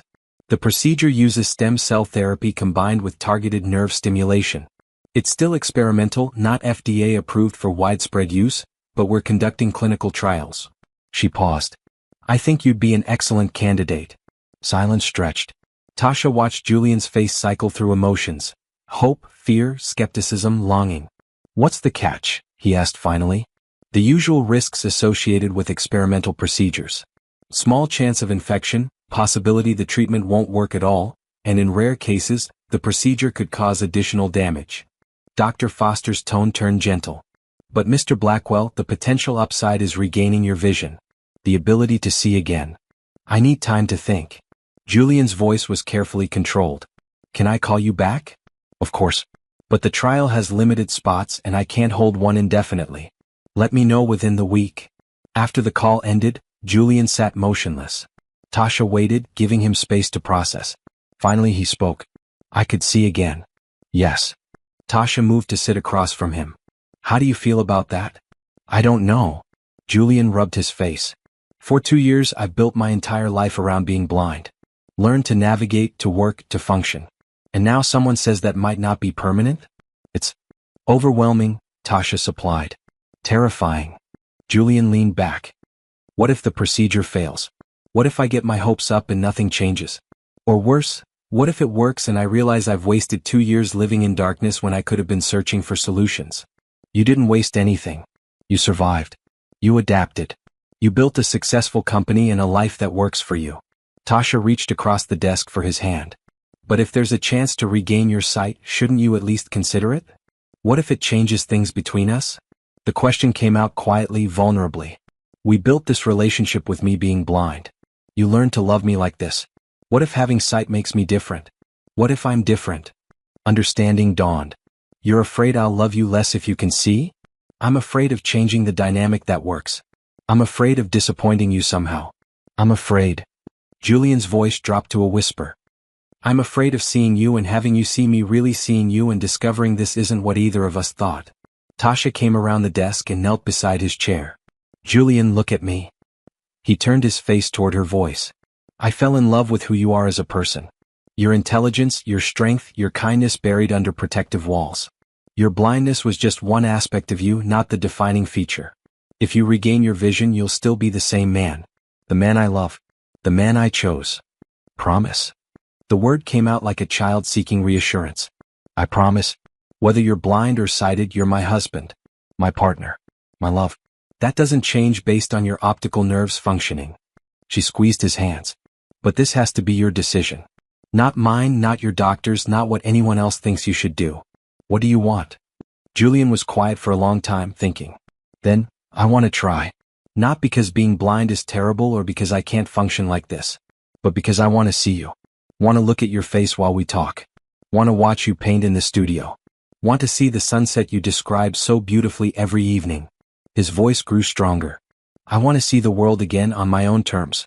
Because I choose to, not because I need to. Then call Dr. Foster back. Schedule the consultation. Tasha stood and kissed him. We'll do this together like everything else. The next week was a whirlwind of medical appointments. Dr. Foster examined Julian thoroughly, ran tests, reviewed his medical history. Other specialists weighed in, discussing risks and potential outcomes. You're a good candidate, Dr. Foster confirmed. The nerve damage is extensive but not complete. There are viable pathways we can potentially regenerate. I'd estimate your chances of meaningful vision restoration at around 65%. What constitutes meaningful? Julian asked. Anything from light perception and shapes to full color vision and clarity. We won't know until after the procedure and recovery period. She pulled up scans on a screen, then described them verbally for Julian's benefit. The procedure itself takes about 4 hours. Recovery is 6 to 8 weeks with gradually decreasing bandages and light exposure. If it works, you'll see improvement within the first month. Julian scheduled the surgery for September 15th, giving him time to prepare both mentally and practically. He had to put certain business matters on hold, brief his team extensively, and arrange for Tasha to have medical power of attorney during the procedure. But as the date approached, Julian grew quieter. Tasha would find him standing at windows, his face turned toward light he couldn't see, his expression unreadable. Talk to me, she said one evening 2 weeks before the surgery. What are you thinking? What if I don't like what I see? Julian asked. What if the world isn't as beautiful as I remember? What if I look at you and you don't match the picture I've built in my mind? Then you'll adjust. The same way you adjusted to losing your sight. Tasha turned him. To face her. But Julian, I'm not worried about matching some imaginary ideal. I'm worried that you're building this up as something that will magically fix everything or solve all your problems. I know it won't fix everything. Julian's hands found her face, tracing her features as he'd done countless times. But it might fix some things. Let me live more fully. Let me see the people I love. And if it doesn't work? Then I'll be exactly where I am now. Blind, functional, happy with you. That's not a terrible outcome. He smiled slightly. I've realized something preparing for this. I'm not doing it because I hate being blind. I'm doing it because I love my life now and want to experience it in a different way. That's a huge difference from 2 years ago when I would have done anything to escape what I'd become. Tasha kissed him softly. That's growth. That's healing. I'm proud of you. The night before the surgery they lay awake talking. Julian shared his fears and hopes, and Tasha listened, offering reassurance when needed and space when he just needed to process aloud. Whatever happens tomorrow, Julian said as exhaustion finally pulled at them, I want you to know something. These past 6 months with you have been the best of my life. Better than before the accident, better than anything I imagined when I was angry and alone. You saved me, Tasha. Not from blindness but from the prison I built around myself. You saved yourself, Tasha corrected. By being brave enough to let me in. By choosing hope over bitterness. By building something real with me instead of hiding behind walls. We saved each other then. Julian pulled her close. And we'll face tomorrow together. Together, Tasha agreed. Always. Morning came early. They arrived at the hospital at 6 and Julian was prepped for surgery. Tasha held his hand until they wheeled him away, then settled into the waiting room for the longest 4 hours of her life. Patricia joined her, bringing coffee and quiet company. Helen sent text messages with encouragement. Even Julian's board members sent well wishes, the company united in hoping for their CEO's recovery. Finally, Dr. Foster emerged, still in her surgical scrubs. The procedure went perfectly. No complications. Julian's in recovery now and you can see him soon. Relief flooded through Tasha. And the outcome? Will he see? We won't know for several weeks. The bandages stay on for the first week, then we'll do gradual light exposure. If the regeneration takes hold, he should start perceiving light and shadow within 2 to 3 weeks. Full vision, if it develops, comes gradually over 6 to 8 weeks. Dr. Foster smiled. But the surgery itself was textbook. We did everything we could. Now we wait and hope.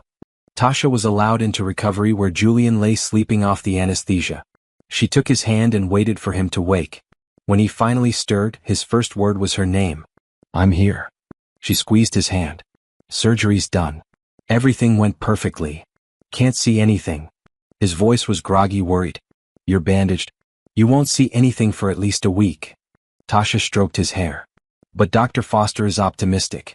We just have to be patient. Not my strong suit.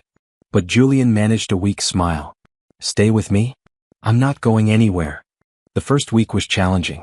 Julian hated the bandages, hated being dependent on nurses for basic care, hated the uncertainty. Tasha stayed with him in the hospital, sleeping in an uncomfortable chair by his bed, reading to him and talking through his frustration. I chose this, he said on the 4th day, his tone bitter. Why am I so angry? Because it's hard. Because you gave up control and now you're waiting for results you can't influence. Tasha held his hand. It's okay to be frustrated. Just don't take it out on yourself. On the 7th day, Dr. Foster removed the bandages, replacing them with dark protective glasses. Keep these on for another week. No bright lights. But you can open your eyes underneath them and tell me what you perceive. In the darkened hospital room, Julian slowly opened his eyes. For a long moment he was completely still. Then, light. I see light. Shapes maybe? Something moving. That's excellent. Dr. Foster's voice was warm with satisfaction. The regeneration is taking hold. Continue the light sensitivity protocol, and we'll reassess in a week. Julian went home 2 days later, still wearing the protective glasses, still seeing only vague shapes and light. But there was hope now, tangible and growing. Tasha guided him through the house, describing everything as she always had. But now Julian would pause, turning his head toward light sources, trying to see what his brain was slowly learning to interpret again. This is strange, he said one evening as they sat in the library. I'm between two worlds. Not quite blind anymore but not sighted either. Seeing without understanding what I'm seeing. Your brain needs time to relearn. Tasha sat beside him. You'll get there. The second week brought more progress. Shapes resolved into objects. Light and dark separated into distinct areas. Julian could tell when Tasha entered a room, could identify large furniture pieces, could navigate familiar spaces with increasing confidence. It's like being a child again, he said with wonder. Everything is new. I'm learning to see. The third week, Dr. Foster allowed him to remove the protective glasses for short periods in dim light. And the first time Julian looked at Tasha without any barriers, his breath caught. I can't see details yet. Colors are muted. But I can see your outline. The shape of your face. That you're smiling at me. His own smile was brilliant. You're really there. Really real. I've always been real. Tasha laughed through tears. But yes, I'm here. Progress continued. By week 4, Julian could see colors again, though they were washed out. By week 5, he could read large print with effort. By week 6, his vision had clarified enough that he could see faces, recognize people, move through spaces without guidance. It wasn't perfect vision. Details were sometimes fuzzy, and he tired easily from the effort of processing visual information. But it was sight. Real, functional sight. And then came the day Dr. Foster cleared him to see Tasha in full light with his restored vision. They stood in Dr. Foster's office, fluorescent lights bright overhead. Julian had kept his eyes mostly closed during the final examination, saving the moment. Now Dr. Foster stepped back with a satisfied smile. Your vision is stabilized at about 20/30. Not quite perfect, but excellent for someone who was completely blind 6 months ago. You'll need glasses for reading and detailed work, but for everyday activities you're essentially fully sighted. She looked between them. I'll leave you two alone. Take your time. The door closed behind her with a soft click. Julian stood perfectly still, his eyes closed, his hands clenched at his sides. Julian? Tasha's voice trembled slightly. Are you okay? I'm terrified. He admitted it freely as he'd learned to do with her. What if I look at you and don't feel what I should? What if my imagination built something that reality can't match? Then we'll deal with it together. Tasha moved closer. But I don't think that's going to happen. Because what we have isn't based on appearances. It's based on 6 months of building trust and love and partnership. That doesn't disappear because you can suddenly see my face. Julian nodded slowly. Then, with deliberate care, he opened his eyes and looked at her. The moment stretched, suspended in time. Tasha watched emotions flicker across his face. Surprise, wonder, recognition, and something deeper. His eyes, those pale blue eyes that had been unfocused for so long, now locked onto hers with laser intensity. Oh, he breathed. Oh, Tasha. Is it okay? She asked nervously. Is this okay? You're beautiful. His voice was rough with emotion. But that's not what's making me feel this way. It's your eyes. They're so expressive. I can see everything you're feeling right there in your eyes. The nervousness, the hope, the love. God, I can see that you love me just by looking at you. Tears spilled down Tasha's cheeks. Of course you can. I've never hidden it. Julian stepped closer, his newly sighted eyes devouring every detail of her face. Your skin is darker than I imagined. Richer. And your smile, when you're not crying, it transforms your whole face. You have a dimple on your left cheek. Did you know that? Yes. Tasha laughed through tears. Since I was a child. I couldn't feel it clearly enough to know. But I can see it now. His hands came up to frame her face, but now his eyes followed the movement. This is incredible. I can watch my own hands touching you. Can see your expression change when I do this. He stroked her cheek, watching her eyes flutter closed briefly. Every reaction visible. Is it overwhelming?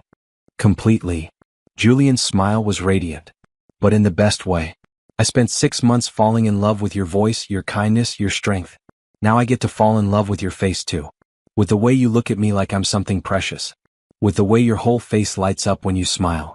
He kissed her then, and for the first time he could see her lean into him, could watch her eyes close, could observe every nuance of the moment. When they pulled apart, both were crying.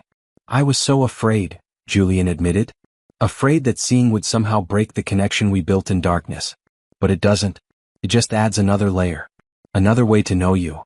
Come on. Tasha took his hand. Let's go home. I want to show you everything you've been describing to yourself for months. The garden, the paintings, the studio. Everything. The drive home was an adventure. Julian sat in the passenger seat, eyes glued to the window, watching the city pass. Everything is so bright, he kept saying. So colorful. So much happening all at once. At the mansion, Tasha guided him through slowly, letting him see what he'd navigated blind for so long. The elegant entrance hall. The library with its books and piano. His office where he'd worked without seeing screens or papers. In the garden, Julian stood in the late afternoon light, turning in slow circles. The roses are pink. I've forgotten that. And the grass is so green. Not just one green but layers of it. Different shades depending on shadow and sun. Just like you described, Tasha said softly. No. Better. Julian turned to her with wonder in his eyes. Memory is pale compared to this. Real color, real depth, real beauty. They walked through the studio where Tasha had been painting. Julian studied her work, seeing for the first time the landscapes and portraits she'd created over the summer. These are good. Really good. Why didn't you tell me you were this talented? Because you couldn't see them, so it didn't seem important. Tasha shrugged. I was painting for myself. Paint for me too. I want to watch you create. Want to see the process. Julian touched one canvas gently. This one is the view from the terrace, isn't it? Where we have breakfast. You recognize it? I recognize the feeling of it. Peace, warmth, home. That's how I feel when we sit there together. He turned to her. That's what I see in your painting. Not just the visual elements but the emotion. They ended the tour in the library, standing before the Tuscan landscape Julian had bought in Florence. He stared at it for long minutes, his eyes tracing every detail. It's exactly how I remembered, he said finally. The gold light, the cypress trees, the hazy distance. But seeing it again, I realize I didn't just miss the beauty. I missed the hope you described. The way light transforms ordinary hills into something magical. He looked at Tasha. That's what you did for me. Transformed my ordinary dark world into something magical through your descriptions, your patience, your love. That evening they dressed for dinner at home. Helen had prepared a celebration meal, and the staff had decorated the dining room with flowers and candles. When Tasha came down in a red dress Julian had never seen, his face transformed. That color on you, he said, standing to meet her. It's stunning. Bold and beautiful, just like you described red should be. The color of life. They ate slowly, Julian's eyes constantly returning to Tasha's face. He watched her laugh, watched her talk, watched the candlelight play across her features. And with every glance, his expression grew softer, more certain. After dinner they walked through the garden under stars. Julian could see them now, tiny points of light scattered across the darkness. I forgot how many stars there are. How vast the sky is. What's your favorite thing you've seen today? Tasha asked. You. No hesitation. Every time I look at you, I see something new. The way you tuck your hair behind your ear when you're thinking. The way your eyes crinkle when you really laugh. The way you look at me like I'm the answer to every question. Julian stopped walking and turned to face her fully. I can see you love me. Really see it. And Tasha, I need you to see something too. He knelt, right there in the garden under the stars, and pulled a small box from his pocket. I know we're already married. I know we said vows 6 months ago in a church surrounded by strangers. But that wasn't real. That was obligation and desperation and fear. He opened the box, revealing a ring that caught the starlight. A sapphire the color of the painting in his office, surrounded by small diamonds. Tasha Bennett Blackwell, I'm asking you properly this time. Will you marry me? Not because anyone forced you, not because your family needed saving, not because I needed someone to fulfill a contract. But because I love you. Because you're the best thing that ever happened to me. Because I want to spend every day for the rest of my life seeing you, hearing you, knowing you in every possible way. Tasha was crying again, happy tears streaming down her face. Yes. 1,000 times yes.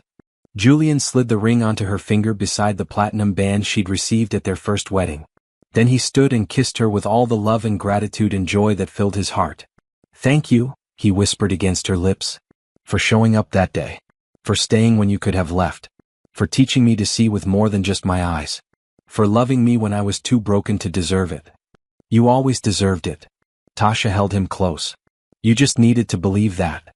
They stood in the garden, wrapped in each other's arms, two people who'd found each other in the darkest circumstances and built something luminous.